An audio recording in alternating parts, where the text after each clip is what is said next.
Sunday, January 11th, 2026. Looking at the Astro Excel for the coming week. Last week tracked pretty well through Thursday, where we were still in bullish territory up until we got into this area here, moving into Friday, where both lines crossed the plus 10 level and we're pointing down.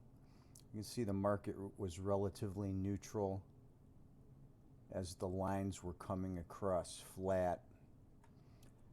I was looking for a little bit of downside Friday when both lines turned down here and came inside the 10s, but we ended up just being sideways there until we bottomed out here on the blue line, and then the market turned up and finished bullish for the day. Right at this point here, the blue line turned up, then the green line turned up, and at that point there, that was at the start of the day session, and then we went bullish and didn't really have any downside on Friday. So the week closed bullish. This week is looking relatively flat.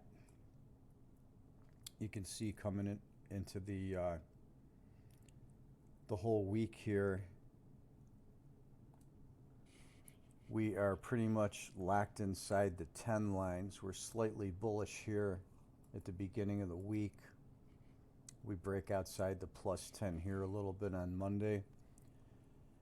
Both lines are going down. Tuesday, we get a blue line bottom here outside of the minus 10 line.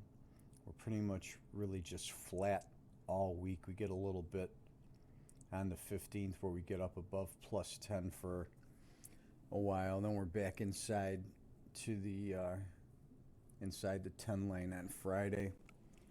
The key spikes on the blue line, getting outside the 10 lines. We don't have a lot this week. We have this one on the 13th at about 13:45. We get this wide bottom here, 320 to 445. We touch the 10 line there on the 14th at 1500. We get another one here on the 15th at 10:30 a.m. We get a spike top here right at the start of the next day's session at 1800 hours. And then Friday early morning at 2 a.m. is the last significant spike of the week. So next week is relatively flat. So there's not a whole lot of trend pressure from this particular Astro calculation.